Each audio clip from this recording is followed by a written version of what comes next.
China, COVID, bioweapon, China's lack of working with the rest of the world to help them get more information, China not working with the World Health Organization to provide the kind of information that's required to understand the origin of the COVID. What are your views, sir? Thank you. I think the first thing I wish to share with you and your audience is that every next day I feel more confused than I was yesterday. And I heard Dr. Mohsin Wali mentioning how WHO has not been able to come out with any conclusive assessment of even the origins.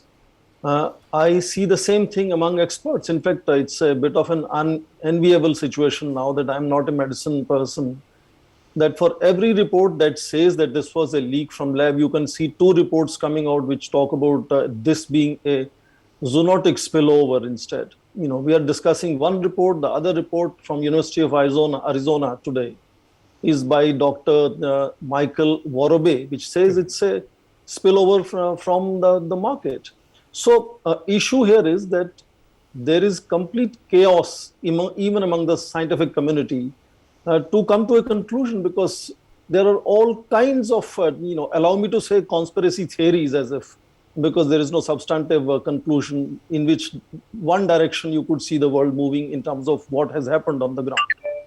Second issue which I want to underline is, I understand there is more or less consensus now that it originated in China, possibly in Wuhan. But the fact that we repeatedly keep talking about the Bat woman, Shi Chengli, a very celebrated biologist in China, but remember, she's also highly awarded, recognized in Western nations, France, including United States.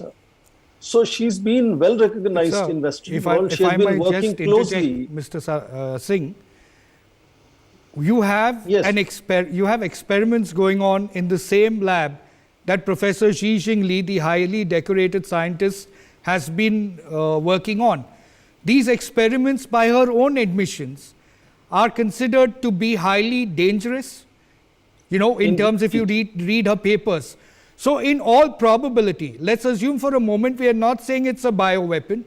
We are saying they are working on the gain of function research is there. Let us say it is a bioweapon. Why not? Okay, let's say it's a bioweapon. Let us say it is a bioweapon. So could it have not been that during her experiments, no matter how decorated she is, that there could have been a probability of an accident happening because the standards at the lab were not very good. In fact, one of the cables in 2018, Xi Jinping tells the NIH and the EcoHealth Alliance, because they had a tie-up, that the safety standards of the lab was not very good. So could that not have been a probability? And should not have that been China's responsibility to at least allow for investigations? Let me answer that. Nations work on still more dangerous and deadly projects than this project that we are mentioning, where the leak, let us say conspiracy theory is true, it was a lab leak. And that is the first point. Nations do work on many of these projects which could potentially boomerang. You could talk about nuclear weapons.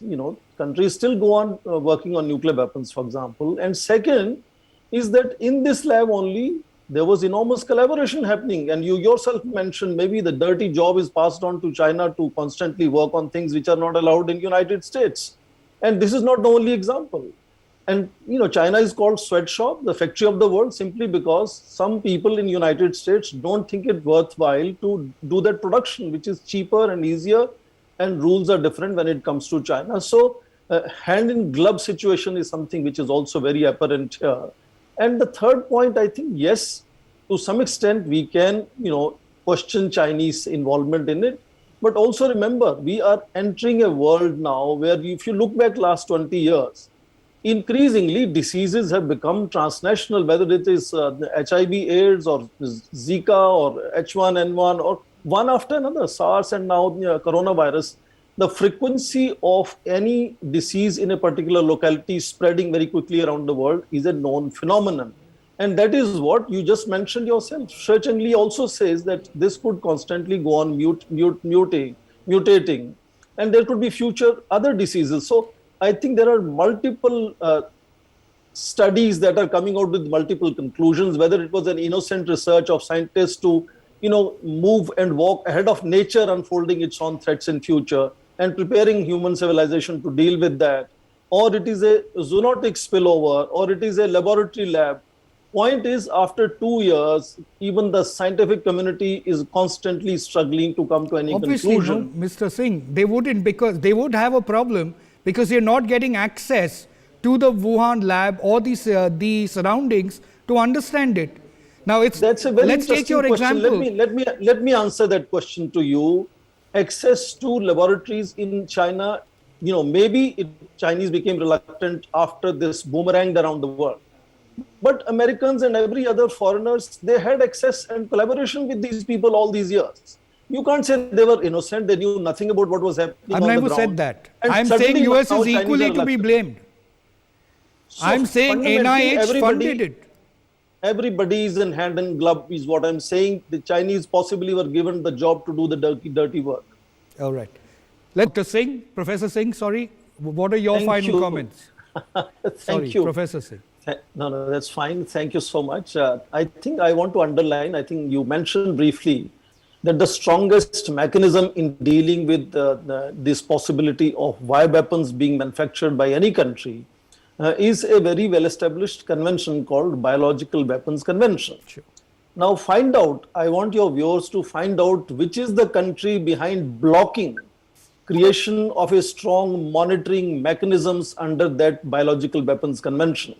And you will find your answers, where is the culprit? Sure, Also find an answer, where are these weapons manufactured that are spreading around the world, killing everybody every day around the world?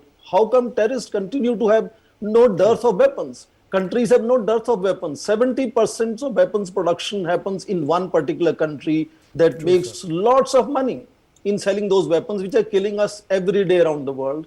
So, you can pick and choose your sort of villains of peace if you wish to, but I think the lesson lies in somehow finding a way in reaching out scientifically to find out how this disease occurred and what can be learned from there and how we can avoid repeating it in the future.